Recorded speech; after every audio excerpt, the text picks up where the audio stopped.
अंतिम तीर्थंकर भगवान महावीर स्वामी के श्री चरणों में गौतम स्वामी के श्री चरणों में मुख्य राजा श्रेणिक अपनी पत्नी चेल्ला के साथ विराजमान है और दिव्य ध्वनि के माध्यम से यह राम कथा प्रकटित हुई। अभी दिव्य ध्वनि के माध्यम से यह कथा प्रारंभ की जाती है। राजा श्रेणिक से पूछा कि भद्र, तुम कुछ प्रश्न कीजिए। रानी चेल्ला और राजा श्रेणिक प्रश्न पूछते हैं कि हे भगवान, इस काल में हमने अनेक महापुरुषों का वृत्तांत सुना है, आप हमें ऐसे महापुरुष का वृत्तांत सुनाइए जिन्होंने काल को भी जीत लिया हो, समय से भी जो परे हो गए हों और जिन्होंने इस कर्म भूमि के साथ में सिद्ध भूमि को भी पवित्र किया हो। उनकी इस मनोकामना को पूरा करते हुए गौतम स्वामी कहते हैं कि जो जीव अपने पूर्व जन्मों में अनेक पर्यायों में इस जैन शासन की सेवा करते हैं, देव शास्त्र गुरु की भक्ति का आनंद लेते हैं और पुण्य का संचय करते हैं, वे राजा दशरथ के समान महान पुण्यशाली होते हैं। राजा दशरथ अपनी राजसभा में बैठे हुए हैं। राजसभा में मंत्रियों के साथ उनकी मंत्रणा चल रही है, राज्य की कुशल क्षेम पूछ रहे हैं, प्रजा का आनंद और सुख सुविधाओं को पूछ रहे हैं। तभी वहां पर अचानक नारद जी का आगमन होता है। नारद जी जब आते हैं तो उन्हें सम्मान के साथ राजा अपने सिंहासन के पास में बिठालता है। राजा दशरथ कहते हैं, आइए आइए मुने, आप कहां से पधारे हैं और सब कुशल क्षेम तो है? नारद जी कहते हैं, हाँ राजन, सब कुशल क्षेम है और मैं अभी विदेह क्षेत्र से भगवान सीमंदर स्वामी का दर्शन करके, वंदन करके, उनका पूजन करके आया हूँ। साथ में मेरू पर्वत के अत्यंत दैदीप्यमान आकृतिम जिनालयों का दर्शन करके आया हूँ। परम आनंद और परम हर्ष आया है। परंतु राजन, मुझे तुमसे एक बात कहना है।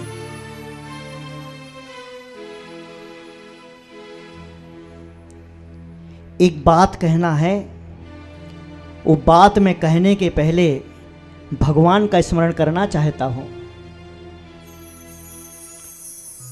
ओम नमः सिद्धेभ्यः, ओम नमः सिद्धेभ्यः, ओम नमः सिद्धेभ्यः।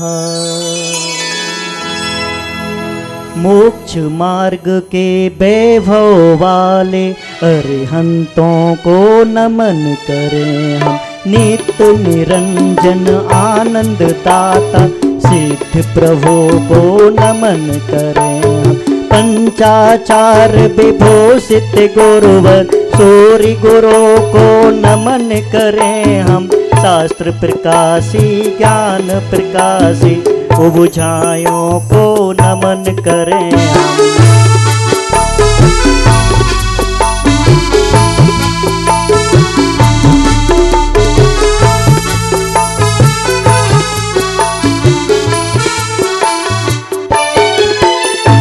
आत्म ध्यान में लीन निरंतर सर्व साधु को नमन करें हम। नमन नमन तुम्हें नमन नमन ले लो अरहत शरण शरण। नमन नमन तुम्हें नमन नमन ले लो सीत जी शरण शरण।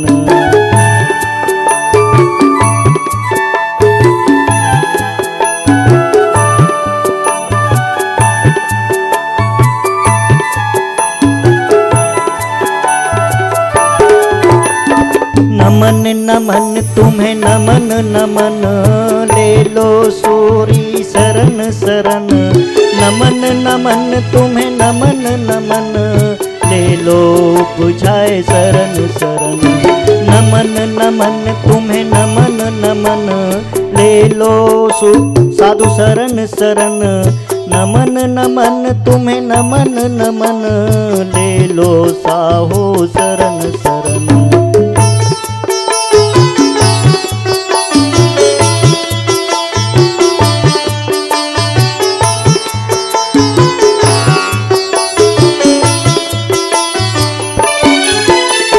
पंचाचार विभूषित की जो श्रद्धा भक्ति उर्धारे।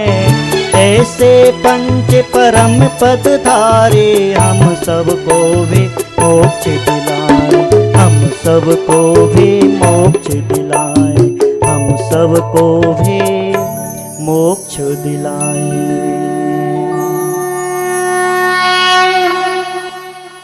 आज का यह मंगल अवसर नारद जी राजा दशरथ के कानों में कुछ कहते हैं। नारद जी कहते हैं, सुनो राजन, मैंने लंका की राजसभा में अत्यंत गोपनीय तरीके से कुछ सुना हुआ है। राजा दशरथ कहते, बताओ बताओ क्या सुना है, जल्दी बताओ। नारद जी कहते हैं, मैं सबके सामने नहीं कह सकता, आप मेरे साथ में एकांत में चलिए और मैं यह बात सिर्फ आपके कान में कह सकता हूं। नारद जी कहते हैं, सुनो राजन, हे दशरथ, मैंने लंका में सुना है वहां के सागर बुद्धि निमित्त ज्ञानी ने रावण से कहा है कि रावण, तेरे मरण में कारण होगा दशरथ का पुत्र, अयोध्या के अधिपति दशरथ का पुत्र तेरे मरण में कारण होगा और उसमें साथ में जनक पुत्री सीता भी सहायक बनेगी। अतः जल्दी से कोई उपाय करो। और विभीषण कहता है कि मेरे भाई पर कौन आंख उठा सकता है। क्रोधित होता है, जोश में आता है और विभीषण कहता है कि पृथ्वी में, जंगल में, आकाश में जहां भी वो दशरथ होगा और जनक होगा, उनको खोज करके मैं नष्ट कर दूंगा। ना रहेगा बांसुरी, ना बजेगी बांसुरी। नारद जी कहते हैं कि विभीषण तुमको खोज रहा है राजन, और तुम यहां से निकल जाओ। सोचो उस समय क्या बीती होगी दशरथ पर। और दशरथ अपने मंत्रियों से मंत्रणा करते हैं कि मैंने ऐसा ऐसा सुना है कि मेरे आने वाली संतान के द्वारा रावण का मरण होगा, इसलिए विभीषण हमें खोज रहा है। वो आने वाली संतान कैसी थी? उनका नाम था राम। हम उनका नाम लेते हैं और पुनः आगे बढ़ेंगे। राम कथा जिसने सुनी, मिला मुक्ति का सार। भव जीव ही सुन पाते राम नाम की। आओ चले हम राम के पथ पर जीवन सफल बनाने। मनुज जन्म जो हमें मिला है सद्गुण सत्फल पाने। आओ चले हम राम के पथ पर जीवन सफल बनाने। मनुज जन्म जो हमें मिला है सद्गुण सत्फल पाने। बोलो राम बोलो राम बोलो राम बोलो राम बोलो राम बोलो राम बोलो राम बोलो राम। सब लोग मेरे साथ में बोलेंगे। राम का नाम बड़ा छोटा सा है परंतु प्यारा सा है और बहुत ही उपयोगी और जरूरी है। सब लोग बोलेंगे। बोलो राम बोलो राम बोलो राम बोलो राम। महलों में जंगल में उनने आगे बढ़ना सिखाया। हो हा हा हा लररा लररा। मन की दृढ़ता से तीनों ने श्रद्धा विश्वास जगाया। हो हा हा हा लररा लररा। अपने रहें या रहें पराए, अपने रहें या रहें पराए, उनने भेद न जाने। पर उपकार और प्रेम भाव से सबको गले लगाने। आओ चले हम राम के पथ पर जीवन सफल बनाने। मनुज जन्म जो हमें मिला है सद्गुण सत्फल पाने। बोलो राम बोलो राम बोलो राम बोलो राम। सभी लोग बोलेंगे बोलो राम बोलो राम बोलो राम राम बोलो राम बोलो राम बोलो राम बोलो राम राम बोलो राम बोलो राम बोलो राम बोलो राम राम राम। अभी मंत्रियों से मंत्रणा करने के बाद राजा दशरथ तय करते हैं कि अब हमें महल छोड़ना होगा। अयोध्या नगरी में राजमहल के 7वें खंड पर एक सिंहासन पर राजा दशरथ का पुतला, जैसे राजा दशरथ थे बिल्कुल ज्यों का त्यों पुतला वहां पर अनेक प्रकार के पदार्थों से बना करके बिठलाया जाता है। और राजा दशरथ महल से निकल जाते हैं और नारद जी मिथिला में जाकर के राजा जनक को भी समाचार देते हैं कि जनक तुम्हें भी महल छोड़ करके जाना पड़ेगा अपनी सुरक्षा के लिए। राजा जनक और राजा दशरथ जो दिन रात भोगों में लीन थे, सुख सुविधाओं में लीन थे, संसार की दशा कर्मों का उदय कैसा आता है कि राजा दशरथ और जनक अनजान बनकर, सामान्य नागरिक बनकर, सामान्य जन बनकर नगर नगर में घूमने लगे। इस संसार में कहते हैं कि अगर जीवन है तो 3 लोक की संपत्ति काम की है, और अगर जीवन नहीं है तो 3 लोक की संपत्ति भी किसी काम की नहीं है। संसार में दान अनेक प्रकार के होते हैं, उनमें बहुत बड़ा महान दान होता है अभय दान। जीवों के प्रति करुणा का भाव जीवों के प्रति दया का भाव, जीवों की सुरक्षा का भाव, किसी के प्राणों को बचाना, ये बहुत बड़ा दान होता है। अपने प्राणों की रक्षा के लिए दोनों राजन विचार करो, कहाँ महलों के भोग, कहाँ वो रानियां, कहाँ वो सुख सुविधाएं, और कहाँ नंगे पांव वो दोनों राजन नगर नगर में घूमने लगे।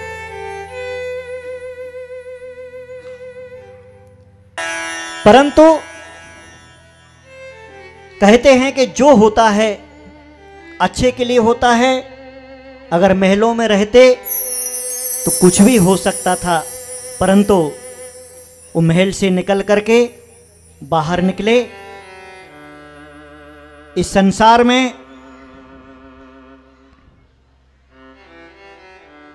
अनेक प्रकार के जीव और अनेक प्रकार के कर्म होते हैं। विभीषण खोजते खोजते, पूछते पूछते, ढूंढते ढूंढते अयोध्या नगरी में आता है और आकर के विद्याधर था महल के 7वें खंड में चला जाता है, और महल के 7वें खंड में जाकर के वो देखता है कि राजा दशरथ सिंहासन पर बैठे हैं। वह जाकर के राजा दशरथ की गर्दन काट लेता है और बड़ा खुश होता है, आनंदित होता है कि मैंने अपने भाई के मरण के राह के कंटक को हटा दिया। वहां से जाकर के खुश होता हुआ, हंसता हुआ मिथिला नगर में जाता है, और मिथिला में जाकर के वह राजा जनक का भी वही हाल करता है,